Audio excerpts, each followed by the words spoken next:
सबको बोलना चाहूँगी कि मृत्यु के बाद हमें अपनी आँख दान करनी चाहिए, क्योंकि हमारी आँखों से कोई और दुनिया देख सकता है।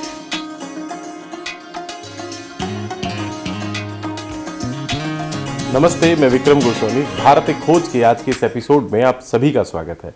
आज हमारे साथ मौजूद हैं एक बेहद खास मेहमान, डॉक्टर अंचल गुप्ता जी, जो कि नेत्रम आई फाउंडेशन की संस्थापक भी हैं। डॉक्टर साहब, बहुत बहुत स्वागत है आपका। नमस्कार विक्रम जी, बहुत बहुत धन्यवाद आपके इस शो में मुझे बुलाने के लिए। मैं हूँ डॉक्टर अंचल गुप्ता, आई सर्जन और नेत्रम आई फाउंडेशन, जो कि साउथ दिल्ली में एक हॉस्पिटल है, उसमें प्रमुख आई सर्जन भी हूँ मैं। तो नेत्रम हमारी एक एनजीओ भी है और नेत्रम आई हॉस्पिटल एक fully established super speciality eye hospital भी है। तो ये कब मन में विचार आया था कि आप इस फील्ड में जाएंगे, आई सर्जन बनेंगे? मतलब जब हम छोटे होते हैं, पढ़ रहे होते हैं, जब एजुकेशन का पीरियड होता है, हम प्लान करते हैं कि हमने ये करना है, फिर कुछ टाइम के बाद प्लान चेंज हो जाता है। तो आपने कब, कौन सी आयु में सोचा? मुझे लगता है कि मुझे जब मैं कक्षा 3 में थी तब चश्मा लगा और मैं अपने आई सर्जन के पास जाया करती थी। मेरे पिताजी भी डॉक्टर थे, मैं बनारस की रहने वाली हूँ और मेरे पिताजी बहुत चैरिटी करते थे। He was trained from the best colleges in the country, मगर वो अच्छे से अच्छे बड़ी सी बड़ी सर्जरी करने के साथ साथ ज़रूरतमंद लोगों का भी इलाज करते थे। तो मुझे लगता है 4th-5वीं क्लास में ही मैंने देखा कि स्पेशली अपने आई सर्जन के पास जाते आते कि आँखों के इलाज की बहुत ज़रूरत है। और क्योंकि मैं खुद आँखों की समस्या से सफ़र करती थी, तो मैंने रियलाइज़ किया कि दुनिया को अच्छा देखना कितना ज़रूरी है। तो यहाँ ये 2 मेरे रोल मॉडल्स थे। एक मेरे पिताजी, जो कि एक बहुत ही काबिल सर्जन होने के साथ साथ बहुत चैरिटी करते थे। मतलब अगर अस्पताल में मरीज़ के पास पैसे नहीं है तो कभी भी नहीं पूछा जाता था। कई बार मरीज़ पापा को फीस ना दे करके सब्जियाँ, चावल की बोरी, आलू, ये सब चीज़ें दे देते थे। तो यहाँ से थॉट आया कि अगर डॉक्टर बनो तो समाज के हर तबके के लोगों का इलाज करो। और साइमल्टेनियसली जब भी अपने आई सर्जन के पास जाती थी, वो भी बहुत ही बढ़िया, बिंदास, खुश मिजाज इंसान थे, तो लगा कि यार ये काम बहुत अच्छा है। तो मुझे फुल क्लैरिटी के साथ में क्लास 5-6 ऑनवर्ड्स ही पता था कि मुझे आई सर्जन ही बनना है, और इस तरह से बनना है कि बड़े से बड़े पॉलिटिशियन, बिजनेसमैन और छोटे से छोटा आदमी मेरे अस्पताल में बिना किसी हिचक के आए और उसको सही इलाज मिले। जी, तो अभी आपने बताया कि आपको शायद कक्षा 3 या 4 में, जब आप 3rd स्टैंडर्ड और 4th स्टैंडर्ड में थे, जब चश्मा लग चुका था, आपने कभी महसूस किया कि क्या कारण होते हैं कि एक छोटी उम्र में बच्चों को चश्मे लग जाते हैं? तो देखिए, थैंकफुली हमारे ज़माने में ना मोबाइल फ़ोन और टीवी का खास एक्सपोजर नहीं था। मेरा जन्म सन 83 का है और 82 में टेलीविज़न आई थी। ये तो एज तो बतानी नहीं थी ना। अरे वह क्या फ़र्क पड़ता है, अपनी उम्र से 10 साल छोटी लगती हूँ। तो कहने की बात ये थी कि हम लोग थैंकफुली उस ज़माने में डिवाइसेस से इफ़ेक्टेड नहीं थे, मगर तो भी जेनेटिक्स का बहुत रोल है। तो जेनेटिकली मेरी फैमिली में सबको चश्मा लगा था, तो लाजमी है कि मुझे लगना था। तो जैसे जब मेरी बेटी पैदा हुई तो मुझे पता था कि यार इसको लग जाएगा, और वैसा ही हुआ। मगर आज के समय में मायोपिया बहुत ज़्यादा राइज में है। जब हम छोटे थे, जब हम स्टूडेंट थे, तो मायोपिया 6-7% लोगों में पाया जाता था। मायोपिया यानी दूर की निगाह कमज़ोर होना। वेरेज आज के समय में वर्ल्ड ओवर मायोपिया का इंसिडेंस बढ़ करके ऑलमोस्ट 30% हो गया है। और 30% भी हमें लगता है इसलिए क्योंकि बचे हुए 70% लोग पता नहीं आंखों को चेक कराते भी हैं टाइम से या नहीं। तो उसके पीछे कुछ बहुत ही सेट साइंटिफिक फैक्टर्स हैं, और ये मैं इन्यूमरेट करना चाहूँगी आपके सभी व्यूअर्स के लिए, ताकि वो जानें और समझें। ऑब्वियसली अचानक से डिवाइसेस की यूज़ बहुत ज़्यादा बढ़ गई। तो हम लोग जो बचपन में बाहर जाके खेला करते थे और पूरे समय बड़े बड़े आंगनों में, मैदानों में घुमा फिरा करते थे, तो हमारा जीवन अब सीमित हो गया इस दायरे पे। तो जब हम बहुत ज़्यादा नज़दीक पे फोकस करते हैं तो हमारी आंखों की आई बॉल को लेंदन होने का सिग्नल जाता है, और जब आई बॉल लेंदन होती है तो मायोपिया डेवलप हो जाती है। आजकल छोटे बच्चे 2-3 महीने के होते ही झुंझुना बाद में पकड़ते हैं, फ़ोन पहले पकड़ लेते हैं। रैटल नहीं मिलता उन्हें, मगर उनको फ़ोन पे जिंगल बेल मिल जाती है। तो ये कारण होता है कि वो दूर की चीज़ें, छोटा बच्चा ऊपर चलते हुए पंखे को देखा करता था, अब वो नहीं देखा करता। हमारी वो नर्सरी टाइम भी होती थी, ऊपर पंखा चलता है, नीचे बेबी सोता है, मगर अब क्या हुआ, ऊपर पंखा चलना हो गया बंद, कमरे में चल रहा है एसी और बच्चा देख रहा है मोबाइल फ़ोन। तो उसका सारा जो गेज़ है वो नियर के लिए लिमिटेड हो गया। एज अ रिज़ल्ट जब उसकी आई बॉल सॉफ्ट थी, मुलायम थी, डेवलपमेंट की स्टेज में थी, तब वो इलोंगेट होने लग गई और मायोपिया बनने लग गया। ये था कारण नंबर 1। कारण नंबर 2, कमरों का साइज छोटा हो गया, दीवारें नज़दीक आ गई, छतें नज़दीक आ गई। तो पहले जो कमरे बड़े बड़े थे, दीवारें दूर की थी, तो अगर हम घड़ी भी देखते थे, पेंटिंग भी देखते तो बहुत दूर की दीवार पे देखते थे। अब क्या है कि सारी चीज़ें बहुत छोटे दायरे में आ गई। अगेन इसके वजह से आई बॉल इलोंगेट होने लगी, मायोपिया बढ़ने लग गया। बाहर मैदानों पे हम लोग जाना बंद हो गए, कमरे में बैठ के नेटफ्लिक्स देखने लग गए। अब तो सिनेमा हॉल की स्क्रीन तक भी नहीं जाते, कमरे की सामने लगी टीवी पे ही देखने लगते हैं। तो जब हम नज़दीक की चीज़ों पे देखने लगते हैं तो आंखें ऑब्वियसली मायोपिक शिफ्ट होने लगती शिफ्ट हो हैं। जाती है। ये हो गया कारण नंबर 2। कारण नंबर 3, बहुत बड़ी रिसर्च में पाया गया कि विटामिन डी बहुत ज़रूरी है आँखों में चश्मे का नंबर न आए इसके योगदान में। तो हम लोग जो सुना करते थे कि बड़े बुजुर्ग कहते थे कि सुबह उठ कर के घास पे चलो, है ना।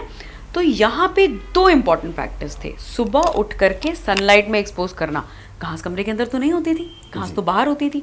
तो सुबह वाला जो सन होता है वो बॉडी में विटामिन डी बनाने में सबसे ज़्यादा कारगर होता है, मॉर्निंग सन। एंड देन जो ग्रीन लाइट होती है वो आँखों में उन रिसेप्टर्स को एक्टिवेट करती है जो कि चश्मे का नंबर नहीं बनने देते। तो जो हमारे शास्त्रों में सालों से, हज़ारों सालों से पता था कि सुबह उठ करके धूप में चलो, वो अब साइंस प्रूव कर रही है कि morning sun and exposure to green pigment, इसके वजह से चश्मे का नंबर नहीं बनता है। आजकल वो भी बंद हो गया, सुबह उठते ही भाग रहे हैं जी बच्चे स्कूल, फटाफट काम धाम नौकरी पे। तो ये मुख्य कारण है जिनके वजह से अब चश्मे का नंबर बढ़ रहा है। मुझे चश्मे का नंबर इसलिए लगा था क्योंकि जेनेटिक था। बट अब ये एनवायरमेंटल रीजंस हैं, सोशल रीजन है जिनके वजह से चश्मे के नंबर की तादाद बहुत बढ़ने लगी है।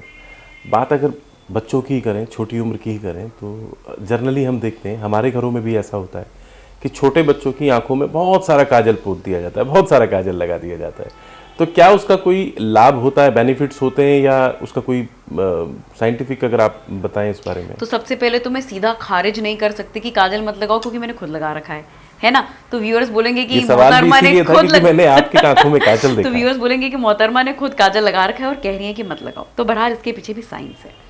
काजल जो होता है उसके जो कार्बन पार्टिकल्स होते हैं, और जो पहले ज़माने में घी को जला करके बनता था, वो प्योरेस्ट फॉर्म ऑफ काजल होता था, प्योरेस्ट फॉर्म ऑफ कोल था, क्योंकि वो घी भी घर की गाय से निकलती थी।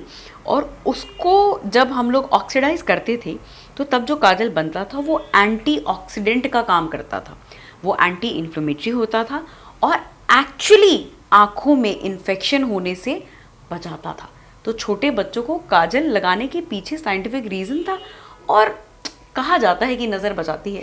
नज़र कितनी होती है इन टोटकों पर मैं नहीं जाऊंगी, मगर ये रीज़न था कि लोग काजल लगाते थे। अब ना वो घी मिलती है और ना ही काजल उस तरीके से बनाने का किसी में बूता या मादा है। तो अब जो काजल लगा रहे हैं वो सिर्फ सूट और कार्बन पार्टिकल हैं जो कि हानिकारक हैं, जो कि आँख के छोटी नलियों को ब्लॉक कर देती हैं। और हम पेरेंट्स को स्पेशली ये बोलते हैं कि आप बच्चों को काजल मत लगाएं, क्योंकि वो हमारी आँखों की जो आंसू की नली होती है उसे ब्लॉक कर देती है और आगे चल करके प्रॉब्लम आ सकती है। इवन फॉर ग्रोन अप्स, लड़कियाँ भी जो काजल लगाना चाहती हैं, बिकॉज ठीक है कॉस्मेटिक है, मैं कहती हूँ वैनिटी इज़ वेरी इंपॉर्टेंट, अच्छा दिखना सबके लिए ज़रूरी है, तो उनको भी मैं कहती हूँ कि पूरी तरह ध्यान दें कि ऐसा प्रोडक्ट इस्तेमाल करें जिसमें लिखा हो कि ऑफ्थाल्मोलॉजिकली टेस्टेड है, उसमें लिखा हुआ हो कि इसको आंखों पे चेक किया गया है और उसके अंदर सिलिकॉन बेस्ड केमिकल्स ना हो। तो हम लोग काजल भी, जैसे नो फाइनेंशियल इंटरेस्ट हियर, मगर मैंने प्रैक्टिस में देखा है कि हिमालय का काजल आता है और फॉर दैट मैटर पतंजलि का भी काजल आता है, जो कि एक्चुअली एंटी इन्फ्लेमेटरी प्रॉपर्टीज़ को रखता है। उनमें कैम्फर और आलमंड इस तादाद में होते हैं जो कि आँखों के लिए अच्छे होते हैं, ड्राई आई में मदद करते हैं। मगर जो फैंसी काजल होते हैं, जिनमें कलर्स होते हैं, जिनमें पिगमेंट होते हैं, ग्लिटर होते हैं, ये सब हमें आँखों में बिल्कुल भी नहीं इस्तेमाल करने चाहिए। ये लॉन्ग टर्म में ड्राई आई करते हैं और ये लॉन्ग टर्म में हमारे टीयर डक्ट्स को ब्लॉक कर देते हैं। चश्मा बहुत सारे बच्चों को लगा, उसके बाद बड़े होने के बाद भी चश्मा नहीं हट रहा है, और आजकल बहुत सारी सर्जरियां होती हैं जिससे चश्मे को हटाया जा सकता है। वो कौन कौन सी सर्जरीज हैं और कितना उसमें टाइम लगता है जिससे कि चश्मे को इजीली हटाया जा सके? तो साइंस में डेवलपमेंट से इंसान को बहुत फ़ायदा हुआ, और यहाँ मैं खुले कैमरा के सामने में बताऊँगी कि जैसा कि मैंने कहा कि मैं बचपन में चश्मा लगाती थी, मगर अब मेरा चश्मा कहाँ गया। मुझे 18 साल हो गए खुद की आंखों का लेसिक लेज़र कराए हुए। तो इट्स बीन 18 ईयर्स मैंने लेज़र द्वारा अपनी आंखों का चश्मा हटा लिया। तो यस, लेज़र द्वारा आंखों का चश्मा हटाया जा सकता है, बहुत कारगर है, बहुत सफल है। व्यूअर्स को ये जानना समझना ज़रूरी है कि हर किसी की आंखें लेज़र के लिए एलिजिबल नहीं होती हैं और कुछ मुख्य बातों का ध्यान रखा जाता है। नंबर 1, आपकी उम्र 21 साल से ज़्यादा होनी चाहिए।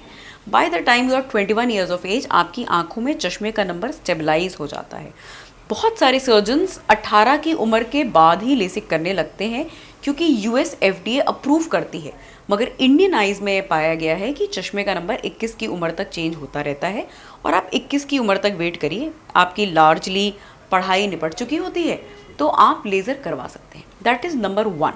नंबर 2, चश्मे का नंबर आइडियली 0.75 से ज़्यादा हो और 7.5 या 8 से कम हो तो आप लेसिक लेज़र की एलिजिबल हेल्दी ब्रैकेट में आते हैं। नंबर 3, आँखों की कॉर्निया की कुछ जांच करी जाती है। टोपोग्राफी होती है जिसमें आपकी कॉर्निया का शेप कैसा है, उसकी गोलाई का दायरा कैसा है और उसकी थिकनेस कैसी है। ये कुछ टेक्निकल पैरामीटर्स होते हैं, इन्हें हम वेरीफाई करते हैं। और नंबर 4, आँखों में सिवियर ड्राई नहीं होनी चाहिए, आप अनकंट्रोल्ड डायबिटिक नहीं होने चाहिए, बॉडी हेल्दी होनी चाहिए। तो यदि ये सारी चीज़ें अपने दायरे में आती हैं तो यस, चश्मे का नंबर लेज़र सर्जरी द्वारा हटवाया जा सकता है। अगर आपकी चश्मे की पावर 7.5 या 8 से ऊपर है तो उसके बाद भी समाधान संभव है। आईसीएल या फेकिक आयल नाम की सर्जरी होती है जिसके द्वारा हम चश्मे को हटा सकते हैं। मगर सबसे इम्पॉर्टेंट बात जो यहाँ जितने भी लोग इसको सुन रहे हैं उनको जानना ज़रूरी है कि इंटरनेट के ज्ञान के द्वारा अपनी सर्जरी ना डिसाइड करें। हमारे पास पेशेंट चले आ जाते हैं, जी मैम हमें तो स्मार्ट सर्फ ही कराना है, हमें तो सिल्क ही कराना है। तो मैं उनको समझाती हूँ कि यार ये जो तुमने इंटरनेट पे टेक्निकल नाम पढ़ लिए ना, इनसे डिसाइड नहीं होता। बॉडी की बायोलॉजी हर आदमी की अलग है। आपकी आंखों के लिए क्या सही है वो आपका डॉक्टर आपको देख जांच पड़ताल करके निर्धारित करेगा और अपने डॉक्टर पे आप ट्रस्ट करें। जो आपकी आंखों के लिए सही है वो आप करवा सकते हैं। डायबिटिक, अभी आपने शब्द का इस्तेमाल किया। जो पेशेंट हैं, डायबिटिक पेशेंट हैं, जिनको शुगर बढ़ा हुआ है, ऐसे लोगों की भी आंखें खराब हो जाती है, तो उसके पीछे क्या कारण है कि उनकी आंखों पर इसका ज़्यादा इफेक्ट पड़ता है? डायबिटीज़ की भी तादाद आज के समय में बहुत ज़्यादा बढ़ रही है। अनफॉर्चुनेटली यंग डायबिटिक्स बहुत हो गए हैं और स्टडीज़ का ये कहना है कि 2030 तक संभवतः 30 से 35% बच्चे भी डायबिटिक हो जाएंगे। तो हम सबको ये समझना बहुत ज़रूरी है कि diabetes has become an integral part of life and diabetes आँखों को बहुत नुकसान पहुँचाता है। डायबिटीज़ यहाँ तक अगर आपने सही समय पर अपनी आँखों को चेक नहीं कराया तो वो आपको अंधा भी कर सकता है, और अगर सही समय पर हमने ट्रीटमेंट नहीं शुरू किया तो इरिवर्सिबल डायबिटिक रेटिनोपैथी हो जाती है। तो डायबिटीज़ क्या करता है, हमारे पूरे शरीर की छोटी ब्लड वेसल्स को लीकी बना देता है, इन्फ्लेम कर देता है। बॉडी में सबसे ज़्यादा smallest size of blood vessels आँखों में पाई जाती हैं, आँखों की रेटिना में पाई जाती हैं। तो डायबिटीज़ इन रेटिना की ब्लड वेसल्स में इन्फ्लेमेशन पैदा करता है और उसे लीकी बना देता है।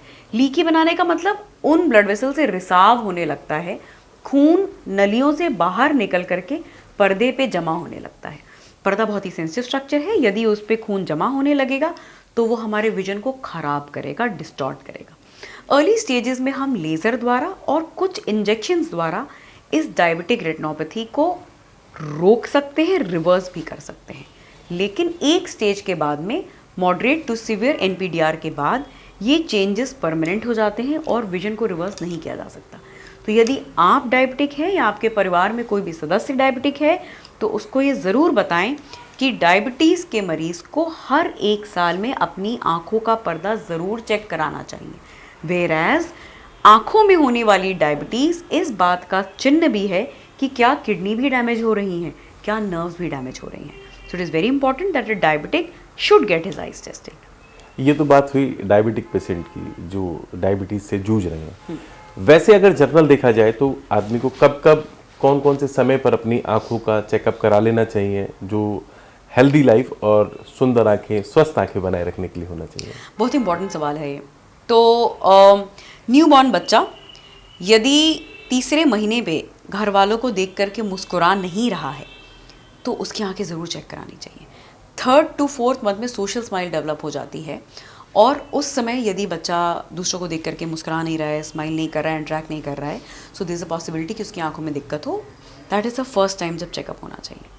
1 साल की उम्र पर यदि आंखें सीधा नहीं देख रही हैं, आड़ा तिरछा देख रही हैं, तो ज़रूर चेकअप होना चाहिए। ग्रॉसली हम लोग अलाइनमेंट चेक करते हैं। कॉन्जेनाइटल कैटरैक्ट भी हो सकता है, बच्चों की आंखों में कैटरैक्ट भी हो सकता है, तो हम उसके लिए चेक करते हैं। अगर बच्चा की सोशल इंटरेक्शन ठीक है, 1 साल में आंखें स्ट्रेट हैं, आंखों से पानी नहीं आ रहा है, then 3 years is the age when the first eye checkup should be done. Thankfully 3 years is also the age जब स्कूल में एडमिशन होता है, और अब मैक्सिमम स्कूल ने मैंडेटरी कर दिया है कि आई चेकअप की रिपोर्ट ज़रूर सबमिट करें। 5 साल अगली उम्र है जिसमें आंखें ज़रूर चेक होनी चाहिए। ये वो स्टेजेस हैं जिसमें ऑल्ट्रेशन हो रहे होते हैं बच्चे की बॉडी में। उसके बाद में 10 से 11वीं साल की जो उम्र होती है उसमें ज़रूर चेकअप होना चाहिए आंखों का, क्योंकि अगेन एक प्यूबर्टल स्पर्ट आता है बच्चों के शरीर में जिससे नंबर पैदा हो सकता है। Then after the age of 18 से लेकर के 40 तक की उम्र में यदि आपकी आंखें हल्दी महसूस हो रही हैं, उनमें कोई तकलीफ नहीं हो रही है, तो आप ना भी चेक कराएं तो कोई फ़र्क नहीं पड़ता। 2-3 साल में जब भी दिक्कत हुई तो करा लिया। But 40 is a major landmark. 40 साल की उम्र के बाद में हर किसी को हर साल अपनी आंखें ज़रूर चेक करानी चाहिए। और सबसे इम्पॉर्टेंट कारण है ग्लॉकोमा। ग्लॉकोमा एक ऐसी कंडीशन है जो कि आंखों की नर्व्स को डैमेज करता है। इसकी probability after the age of 40 बहुत ज़्यादा बढ़ जाती है, और इसको हम साइलेंट थीफ ऑफ साइट कहते हैं, क्योंकि आपको नहीं पता चलेगा कि आपको ग्लॉकोमा या काला मोतियाबिंद हो रहा है, मगर वो आपको डैमेज कर रहा है, and this damage is irreversible. तो 40 साल की उम्र के बाद में ये गांठ बांध लें कि आपको हर साल अपनी आंखों को जांच ज़रूर कराना है।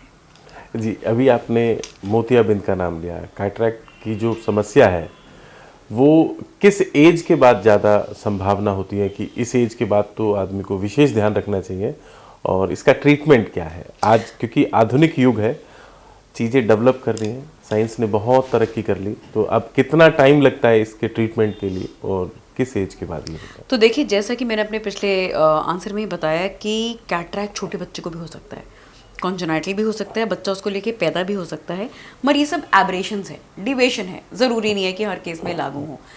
नॉर्मली कैटरैक्ट यूजुअली जो पाया जाता है वो 55-60 की उम्र के बाद पाया जाता है, और कैटरैक्ट मैं मरीजों को बताती हूँ कि कोई मरज़ नहीं है, कोई बीमारी नहीं है, ये उम्र के साथ होने वाला चेंज है जो हर किसी को होगा।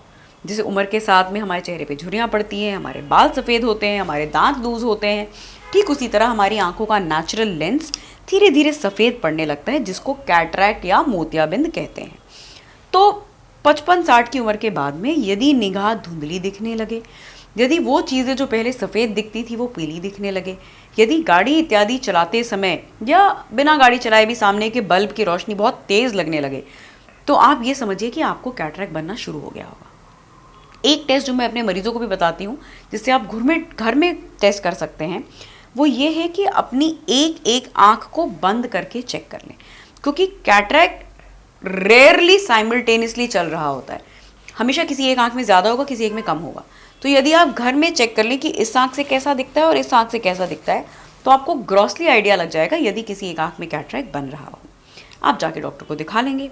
कैटरैक्ट का इलाज आजकल बहुत ही एडवांस्ड और बहुत ही सक्सेसफुल है। इन माई हैंड्स मैं कैटरैक्ट सर्जरी 3 से 5 मिनट में कर देती हूँ। I am one of the fastest surgeon, because हमने शायद सर्जरीज इतनी सारी कर ली है कि हमें फुल कमांड हो गया है सर्जरीज पे। बट कैटरैक्ट सर्जरीज जो हैं वो बहुत ज़्यादा आधुनिक हो गई हैं। जिस विधि से हम ऑपरेट करते हैं उनमें ना ही हम कोई इंजेक्शन लगाते हैं, ना ही ऑपरेशन के बाद कोई पट्टी लगती है, ना ही आप भर्ती होते हैं। It's a day care procedure. आप आते हैं, ऑपरेट होते हैं, घर जाते हैं, एंड इन ऑल प्रोबेबिलिटीज आपको अगले दिन से साफ दिखने लगता है। मैंने कई जगह सुना, कई ऐसे पेशेंट मिले जिनसे हम बात कर रहे थे या चर्चा हो रही थी इस विषय पे, तो उन्होंने कहा कि डॉक्टर ने बोला आंखों में इंजेक्शन लगेगा। तो आंखों में कैसे इंजेक्शन लग सकता है? तो आंखों में इंजेक्शन के बड़े सारे प्रकार होते हैं। कॉमनेस, जो कि पहले बहुत यूज़ होता था, वो होता है आँख को सुन्न करने के लिए इंजेक्शन यदि हम कोई सर्जरी कर रहे हैं। तो जैसा कि मैंने कहा कि अब हम जो सर्जरी करते हैं कैटरैक्ट की, उसमें हम इंजेक्शन नहीं लगाते, हम ड्रॉप डालते हैं और आँख सुन्न हो जाती है, हम ऑपरेट कर देते हैं, क्योंकि समय ही 5 मिनट लगने हैं। जो आपने सुना होगा वो होते हैं आंखों में इंजेक्शंस, मोस्टली डायबिटिक रेटिनोपैथी से आंखों को बचाने के लिए। तो डायबिटीज़ या किसी प्रकार की इन्फ्लेमेशन या सूजन आंखों में हो रही होती है, उसके लिए आंखों के अंदर डायरेक्ट इंजेक्शन को, केमिकल को छोड़ा जाता है ताकि वो सीधे पर्दे पे इफेक्ट कर सके। कभी कभी यूवियाइटिस नाम की कुछ कंडीशंस होती हैं जो कि आंखों में बहुत ज़्यादा सूजन कर देती हैं, या कभी कभी आंखों के अंदर इन्फेक्शंस हो जाते हैं, कीटाणु पैदा हो जाते हैं, उसके लिए भी हमें आंखों में इंजेक्शंस लगाने पड़ते हैं और इनको हम लोग इंट्राविट्रियल इंजेक्शंस कहते हैं, जो कि आंखों के मरज़ को संभालने के लिए होते हैं। तो मैं अक्सर अपने दोस्तों को बताती हूँ कि यार 12 साल पढ़ाई करके सिर्फ मोतियाबिंद निकालना नहीं सिखाया, आंखों में और बहुत सारी बीमारियां होती हैं जिनके अनगलत इलाज होते हैं, वो सब हम कर रहे होते हैं। तो हमने 12 साल पढ़ाई करके बहुत सारी चीज़ें और करनी सीखी हैं, तो लाजमी है जो आप लोगों को नहीं पता होगी मगर हम एज अ डॉक्टर जानते हैं। जी, एक नाम बहुत चलता है आजकल, ब्लू फिल्टर ग्लासेस। वो चाहे स्टूडेंट से बात कर लो या कोई वर्किंग व्यक्ति है उससे बात कर लो कि ब्लू फिल्टर ग्लासेस क्या है ये और कैसे काम करता है ये। तो सबसे पहले तो ये समझना ज़रूरी है कि ब्लू लाइट होती क्या है। मुझे बड़ा पसंद है ये सब्जेक्ट क्योंकि मैंने इस पर काफ़ी स्टडी करी। तो जब दिन निकलता है, सूरज निकलता है, तो ब्लू लाइट्स आती हैं और ये ब्लू लाइट्स हमारे ब्रेन को एक्टिव करती हैं। हमारे ब्रेन की अच्छी परफॉर्मेंस के लिए ये ब्लू लाइट बहुत ज़रूरी होती है ताकि हम एक्टिव रहें, अलर्ट रहें, हम अपना दिमाग चला सकें। उसके लिए एक्सपोजर टू ब्लू लाइट चाहिए होता है ताकि हम स्लीप मोड से निकले। हम सब ने देखा होगा सुबह उठते ही दिमाग ऐसे नम रहता है, सुन रहता है, फिर थोड़ी देर उठते हैं, चलते हैं, उजाला दिखता है तो दिमाग चलना शुरू होता है। ये रोल होता है ब्लू लाइट का दिमाग को एक्टिवेट करने के लिए। शाम के 5-6 बजे के बाद जब सूरज ढलता है तो blue light automatically cut off होती हैं। और ये ब्लू लाइट का कट ऑफ होना ज़रूरी है बिकॉज फिर बॉडी में मेलेटोनिन पैदा होना शुरू होता है।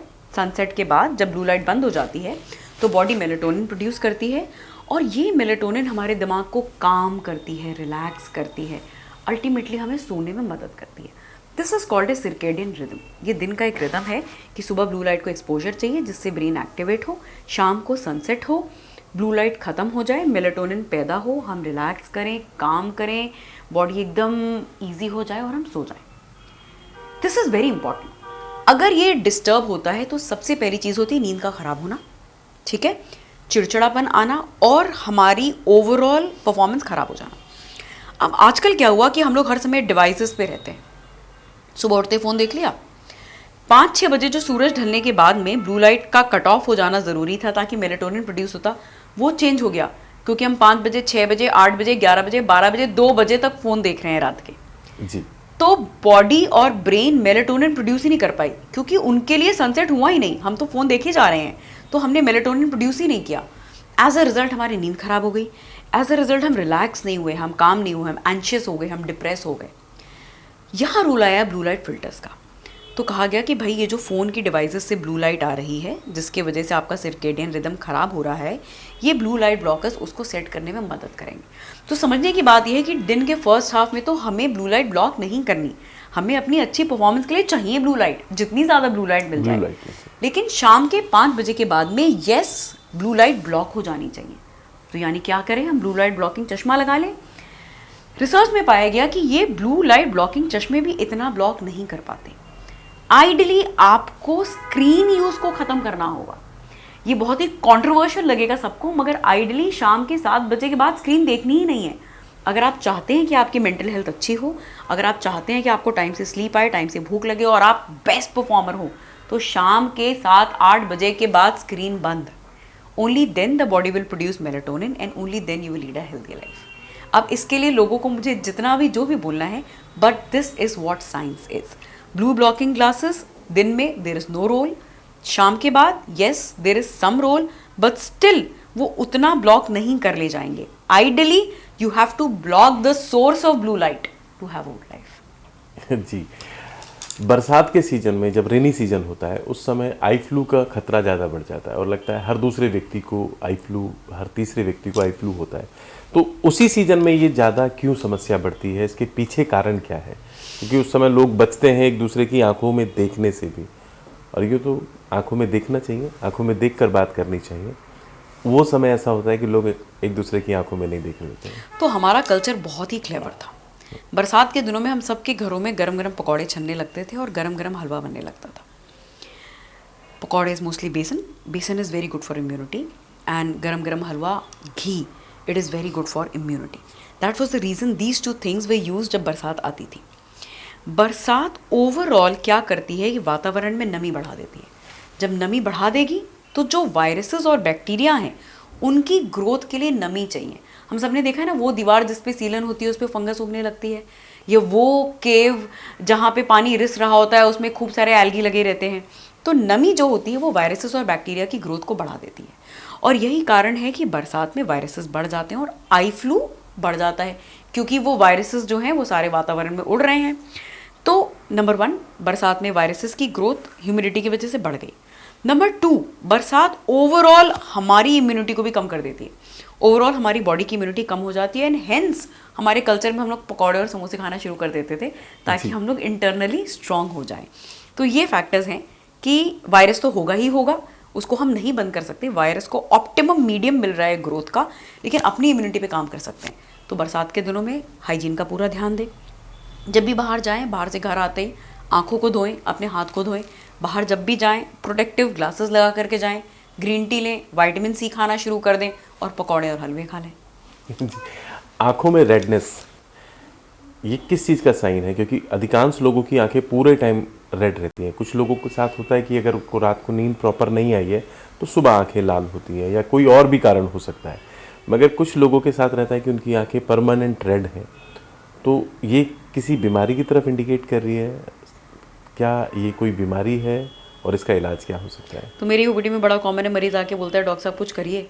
रोज सुबह ऑफिस में लोग पूछते हैं तुम रात में पेग लगा के आए हो.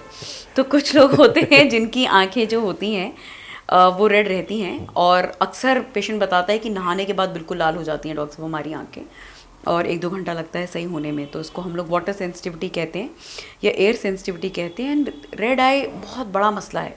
There are numerous reasons behind red eye. Infections भी हो सकता है, एलर्जी भी हो सकता है, कभी कभी बीपी हाई होने की वजह से आंखों में ब्लड उतर आता है. मगर ये जो कुछ लोगों की आंखें हमेशा रेड रहती हैं, ये उनकी नेचुरल मेक होती है, और ऐसे में इसको हम पूरी तरह रिवर्ट नहीं कर सकते. मगर लुब्रिकेटिंग आई ड्रॉप के इस्तेमाल से, कंफर्टिंग आई ड्रॉप के इस्तेमाल से हम उस रेडनेस को कंट्रोल में रख सकते हैं. But then in any case अगर लगता है कि आंखें रेड रह रही हैं तो बहुत ज़रूरी है कि हम एक डिटेल्ड असेसमेंट करवाएं. ये ड्राई आई की वजह से हो सकता है, ये थायराइड की वजह से हो सकता है. तो उसके पीछे कई कारण हो सकते हैं. सेल्फ मेडिकेट ना करें, एक बार ऑप्थेल्मोलॉजिस्ट से मिलकर समझें कि आंखें क्यों लाल रहती हैं, और उसके अनुकूल आप अपना जीवन लोगों को सही जवाब दे सकते हैं कि रात में हम 2 पैक लगा के आए थे या हमें वाटर एलर्जी है. यस बिल्कुल.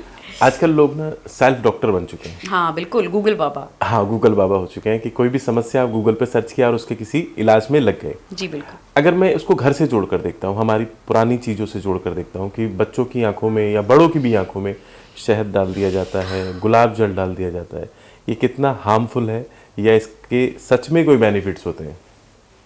बहुत ही मुश्किल है, और बड़ा हमारे देश में कॉमन है. हमारा देश आयुर्वेदा का मक्का मदीना है, और I have lot of respect for alternative medicine. मुझसे जब भी कोई मरीज़ पूछता है कि मैम हम ये फलाना इलाज करा लें, तो मैं उनसे हमेशा ये कहती हूँ कि मैंने एलोपैथी पढ़ी है, मेरा फुल कमांड है एलोपैथी का, और मुझे कोई अधिकार नहीं है कि मैं आयुर्वेदा या होम्योपैथी के अगेंस्ट कुछ बोलूँ, क्योंकि मैंने पढ़ा नहीं है. राइट. एंड ऑब्वियसली वो साइंस इतने सालों से चली आ रही, तो उसके पीछे लॉजिक भी होगी, कुछ सही भी होगा. तो यस, शहद और गुलाब जल यदि कुछ कल्चर्स और कुछ साइंसेस हमारे यहाँ कहती हैं तो क्या पता कुछ रोल भी होगा. पर द होल थिंग इज कि सेल्फ ना करो. वो शहद आपने आँख में डाल ली और वो शहद कितनी गंदी थी और उसमें कितने वायरस उग रखे थे, उसका आपको कोई अनुमान नहीं है. सेम इज विद गुलाब जल, जो मैंने काजल के बारे में बताया कि भाई ऑथेंटिक सोर्स से अगर बन रहा है तब तो नुकसान नहीं करेगा. लेकिन हम में से कितने लोग ऑथेंटिक सोर्स का सामान पा जाएंगे. So it is better not to try them. Specially आंखें इतनी सेंसिटिव हैं, खुदा ना खास्ता कुछ हो गया, आपने स्किन पे कुछ लगा लिया, अधिक से अधिक थोड़ी सी जल जाएगी, कुछ दिन में ठीक हो जाएगी. लेकिन आंखों में अगर कुछ हो गया, कोई अल्सर बन गया, कोई स्कार बन गया, तो वो ज़िंदगी भर के लिए रिवर्सिबल है. तो अपनी आंखों में ऐसे इंटरनेट के ज्ञान से या किसी के कहे जाने पे प्लीज़ घी, शहद या गुलाब जल मत डाल लें. एलोपैथिक दवाइयाँ फैक्ट्री में बनती हैं, अंडर स्ट्रिक्ट कंट्रोल बनती हैं, बाकायदा उसके सेफ्टी मेजर्स होते हैं, उससे बाहर आती हैं, तो वो जेन्युइनली सही होती है, वो आपको नुकसान नहीं पहुंचा सकती हैं।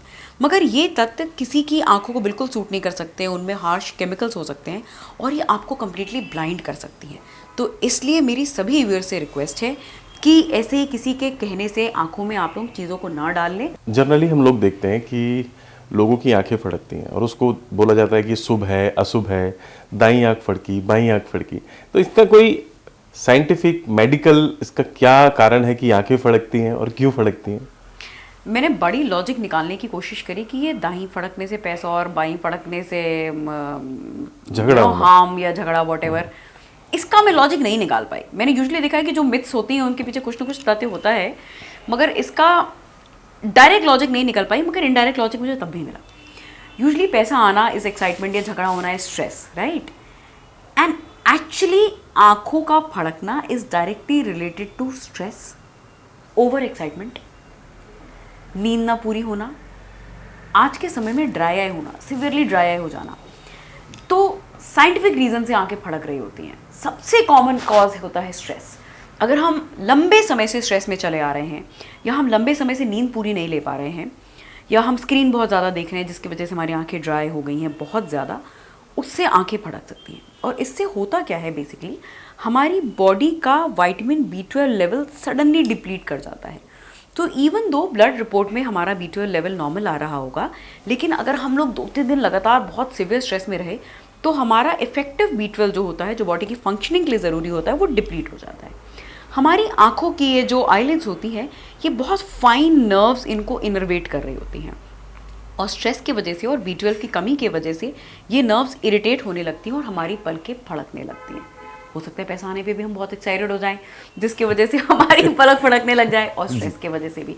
तो कुल मिला करके अगर आपकी पलकें फड़क रही हैं तो पैसा तो पता नहीं आएगा या नहीं आएगा, बट अपना B12 लेवल ज़रूर चेक करवाएं, B12 सप्लीमेंट्स लें, लुब्रिकेटिंग आई ड्रॉप डालें, और पूरी कोशिश करें कि आप प्रॉपर रेस्ट ले रहे हो, नींद पूरी हो रही हो, और अगर कोई स्ट्रेसर है लाइफ में तो उसको साइड कर दें। अगर उसके बावजूद नहीं ठीक हो रहा है, and I always tell my patient कि अगर 10 दिन से ज़्यादा फड़क रही हैं तो इमीडिएटली ऑफ्थल्मोलॉजिस्ट को दिखाएं, क्योंकि कुछ मेडिकल कंडीशन होती हैं, ब्लेफरोस्पाज्म जैसी एंड हेमीफेशियल स्पाज्म, उनका ये अर्ली साइन हो सकता है। और अगर हमें सही समय पे पता चल गया कि आपको ये हो रहे हैं तो हम टाइमली उसे ट्रीट कर सकते हैं, बिकॉज इफ़ अनअटेंडेड तो आगे चल करके बोटॉक्स के इंजेक्शन लगाने पड़ते हैं, कई और कुछ चीज़ें होती हैं। तो yes, there is a logic behind it, and आंखों के फड़कना शुड बी अटेंडेड। जी, तो डॉक्टर साहब अगर हम बात करते हैं आई डोनेट के बारे में, किसी की डेथ होने के कितने टाइम तक आंखें जिंदा रहती हैं और उसको कैसे डोनेट किया जाता है, क्या उसका पूरा प्रोसेस रहता है? क्योंकि आप भी एक लंबे समय से इस फील्ड में हैं, एक संस्था भी चलाते हैं, एक हॉस्पिटल रन कर रहे हैं। तो मैं ये भी बताना चाहूँगी कि by super speciality I am a cornea surgeon, और हमारा जो सेंटर है वो कॉर्निया ट्रांसप्लांट के लिए ऑथराइज्ड है। Not every eye hospital is a place authorize for cornea transplant, मगर उसके कुछ नॉर्म्स होते हैं जिसके बाद होटा सर्टिफिकेशन मिलती है, और हम लोग मैं एज अ सर्जन देश भर के कॉर्निया ब्लाइंड्स का कॉर्निया ट्रांसप्लांट करती हूँ। तो कॉर्निया क्या होता है, आँखों के बीच की काली पुतली होती है, और कई बार कई बीमारियों की वजह से, इन्फेक्शन की वजह से, ट्रॉमा की वजह से, या कुछ जेनेटिक कंडीशन की वजह से ये कॉर्निया सफ़ेद पड़ जाती है, जिसकी वजह से इंसान नहीं देख पाता है। आई डोनेशन मतलब एक्चुअली कॉर्निया डोनेशन होता है, आँखों की बीच वाली काली पुतली। हम पूरी की पूरी आई को नहीं डोनेट करते। अक्सर मरीज़ को लगता है कि पूरी आँख ट्रांसप्लांट हो सकती है, ऐसा नहीं है। सिर्फ बीच वाला सेंट्रल पार्ट जिसे हम कॉर्निया कहते हैं वो ट्रांसप्लांट होता है। एंड मैं सबको बोलना चाहूँगी कि मृत्यु के बाद हमें अपनी आँख दान करनी चाहिए, क्योंकि हमारी आँखों से कोई और दुनिया देख सकता है। Cornea donation is a very quick procedure, और बहुत ही आसानी से हो जाता है, एंड उससे बॉडी को भी कोई नुकसान नहीं होता। तो मृत्यु के 6 घंटे तक आँखों को दान किया जा सकता है। विंटर्स में 8 घंटे तक कॉर्निया को दान किया जा सकता है। ये ज़रूरी नहीं है कि मृतक ने ऐसी इच्छा व्यक्त करी हो कि वो अपनी पुतली को दान करें। यदि घर के सदस्यों में ये सहमति है तो हम लोग 1919 को फ़ोन कर सकते हैं। यदि हमारे किसी प्रियजन की मृत्यु हो तो हम 1919 पूरे भारत देश में जहाँ कहीं भी हो लैंडलाइन से 1919 पे फ़ोन करेंगे तो आई बैंक की टीम आपके घर आएगी एंड वहीं पे ऑन द स्पॉट, आपको कहीं जाना नहीं पड़ेगा, वहीं पे ऑन द स्पॉट कॉर्निया को 10 से 15 मिनट में रिट्रीव कर लिया जाता है और आई बैंक चली जाती है। एक व्यक्ति से मिनिमम 2 लोगों को लाइट मिल सकती है बिकॉज 2 आंखें हैं, और आजकल साइंस इतनी एडवांस हो गई है कि हम एक कॉर्निया के 2 टिश्यूज़ यूज़ कर लेते हैं, यानी कि एक व्यक्ति से 4 लोगों को लाइट मिल सकती है। सो आई डोनेशन इज़ समथिंग जिसको हम सब लोगों को प्रमोट करना चाहिए और ज़्यादा से ज़्यादा इसके मैसेज को फैलाना चाहिए, और सबको याद रखना चाहिए कि यदि किसी प्रियजन की अड़ोस पड़ोस में घर में मृत्यु हो तो हम 1919 पे फ़ोन करें और इस आई डोनेशन की मुहिम को आगे बढ़ाएं। जी, चलते चलते एक अंतिम सवाल, हमारे दर्शकों के लिए आप कौन सी ऐसी एक्सरसाइजेज या कौन सी ऐसी सलाह देंगे जिससे कि उनकी आंखें खूबसूरत और स्वस्थ रहें?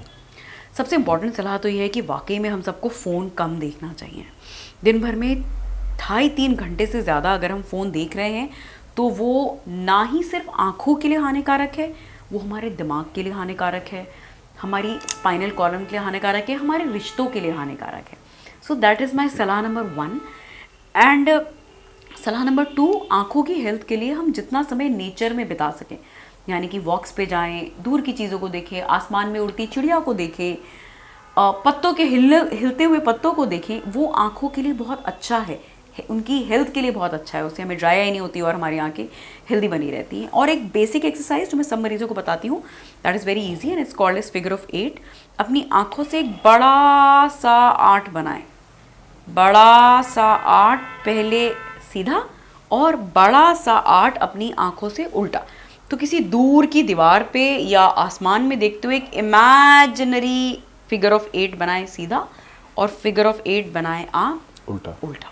This is a very good exercise for the eyes and I just hope कि ये पॉडकास्ट आप सबके काम में आए, इसमें रेलिवेंट इन्फॉर्मेशन ज़्यादा से ज़्यादा लोगों से आप शेयर करें। And all the best to you also mister Vikram, thank you for having us. जी, बहुत बहुत शुक्रिया अंचल गुप्ता जी। डॉक्टर साहब, आपने अपना बहुमूल्य समय दिया, बहुत कीमती टाइम आपका हमने लिया। ये थी डॉक्टर अंचल गुप्ता जी, जिन्होंने आंखों से जुड़ी हर उस समस्या के बारे में हमें बताया जो आज सभी को जाननी चाहिए।